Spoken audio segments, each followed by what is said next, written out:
Hello everyone and welcome back to my channel. It is officially time for the training montage to begin. If you didn't see last week's video, you might not know that in November, I'm going to be doing my first ever half marathon. That is what we'll be doing for the next 20 weeks. But I figured the best way to kick off this training montage is to show you a combination of the first 2 weeks of training, plus kind of explaining a little bit in detail of what my plan is going to look like. Now, if you watch me train for the 5K, you're going to see that the structure for this plan and that plan are very similar. On Monday and Thursdays, I do my easy run, and these are both time-based runs just because I feel like it's a lot less pressure to do this than being like, oh, you got to get X amount of miles today. For these first 2 weeks, each of the runs were 35 minutes, and my plan is to slowly increase these like every week or so by adding an extra 5 minutes just so that we don't do too much mileage too quickly. Now, there are some weeks where I'll do like 35 to 40 minutes, but that's based on my long run, which I'll explain a little bit more once we get to the long run portion of this. The biggest difference between the Monday and Thursday easy run is the run walk intervals I'm doing.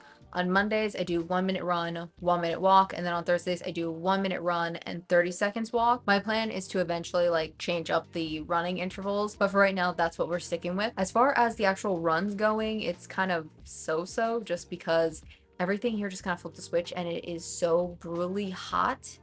Oh my god.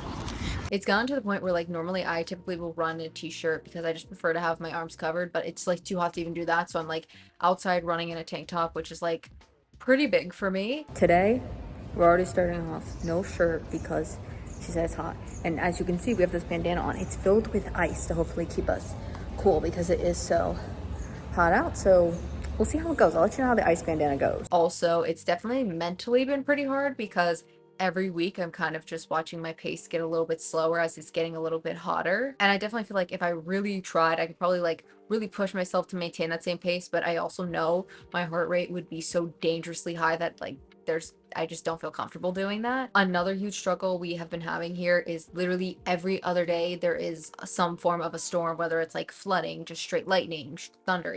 There's some kind of storm going on, but we have pushed through and have done some rainy day runs because like I said, we are trying to live up to the phrase, there is no tomorrow. No words. But we're also trying to do very carefully because there was a very crazy flood here a few days ago. In all honesty, every time I go out and I see even just like the slightest darkest cloud in the sky, I just start praying that it will start raining on us because it is just that hot out. But I'm just gonna trust the process. Everyone says, training in the summer, you'll see all the benefits in the fall. So I'm hoping we will see those benefits this fall. Now on Tuesday, we do our intervals and legs. During the training for the 5K, I just kept pulling random Nike Run Club ones. For this, I want to try something a little bit different. So I have 6 different intervals that I'm going to do for the next 6 weeks. And then once I've completed those 6, I'm going to repeat them again. The reason I wanted to do the same 6 intervals every 6 weeks is because I want to see if I'm improving at all. Obviously, when it comes to like the easy runs, the long runs, you can look at your pace and you can like tell there if you're improving. But I feel like sometimes with the intervals, because they're all different, it's kind of hard to tell. So I feel like this will be a good way to see if I'm getting a little bit faster here as well. Now, similar to my 5K training plan, I'm going to do these all inside on the treadmill just because it does help me / force me keep that pace that I want to have. Also, it's just a little bit easier since right after we do legs, instead of like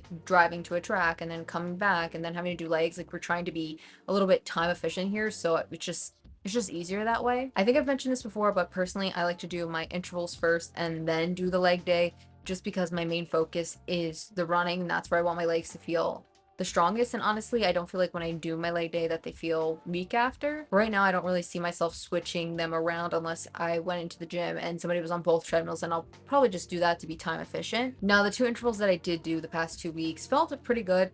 I didn't love week 2's just because it was a minute on and then 2 minutes off, and it just felt very similar to like the easy runs, and I don't know if it was just because I didn't like pick up a little bit of a faster pace than I would do on the easy run. So I think when this comes around next time, that's going to be my goal, is making sure that I'm really prioritizing a faster pace so it doesn't feel like I'm doing the easy run just inside. Now, before we move on to the weekend, let's just finish the weekdays here. On Wednesday and Friday is when I do my push and pull day. I have a whole video showing exactly what I do for those, so I will leave that linked. One benefit that I have discovered is that if we have to skip an extra day or we just have to move the schedule around weird, my push and pull luckily easily become like one giant upper body day, which is kind of a nice benefit to have. For the weekend, I like Sunday to be our rest day just because I prefer to have like one full day to do nothing before the new week starts, because it just feels like you have more of a real reset. So obviously that means Saturday is our long run day.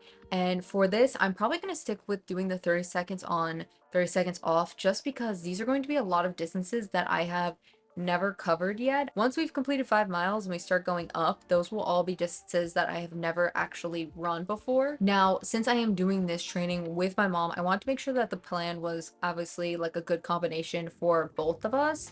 And one of the things that she kind of wanted was to do all the long runs twice, just because she felt like then, okay, if I can do it once, great. But if I do it twice, then it doesn't feel like that first one was a fluke. So for example, these 2 weeks we did 4 miles, and then the next 2 weeks we're going to do 5 miles, and then obviously so on. Now, the only issue is we actually didn't do 4 miles these last 2 weeks because it was so hot. And honestly, I just, I felt like could have been in territory of like passing out, getting heat stroke, and I really just don't want that. So I said, you know what, I'm okay with us just doing a 5K this weekend. Yeah, there's literally, my sweat is dripping in my eyes and it's like burning. She has a sweat towel and I have to wait. Oh my god, it's burning so bad. One thing I did mention earlier was how some of the easy runs have a time range for them, and that's primarily just going to be on the weeks where like we're increasing the long runs just to, help us not overdo it. Like if we feel good, we'll do the extra 5 minutes. If we're thinking, ooh, maybe not, like if we could see the weekend's gonna be hotter, like let's scale back a little bit. I feel like overall we have a pretty good plan. Obviously, yes, it is quite similar to the 5K plan, and if I'm being honest, I was kind of using the 5K training plan to like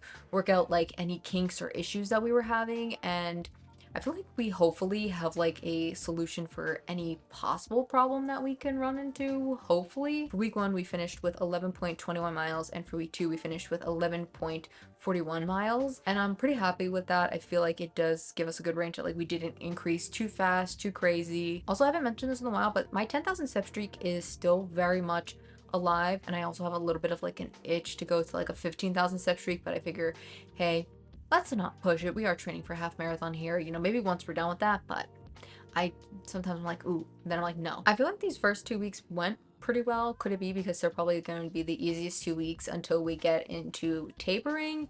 Potentially, but you know what? Let's have a little fun and be a little delusional here. The easiest weeks are actually gonna be when we're running double-digit miles. Actually, that might be true simply because by then, hopefully, all this heat will be gone. Because even though I am a summer baby, me and the heat are just that is it for this week. I hope you guys did enjoy.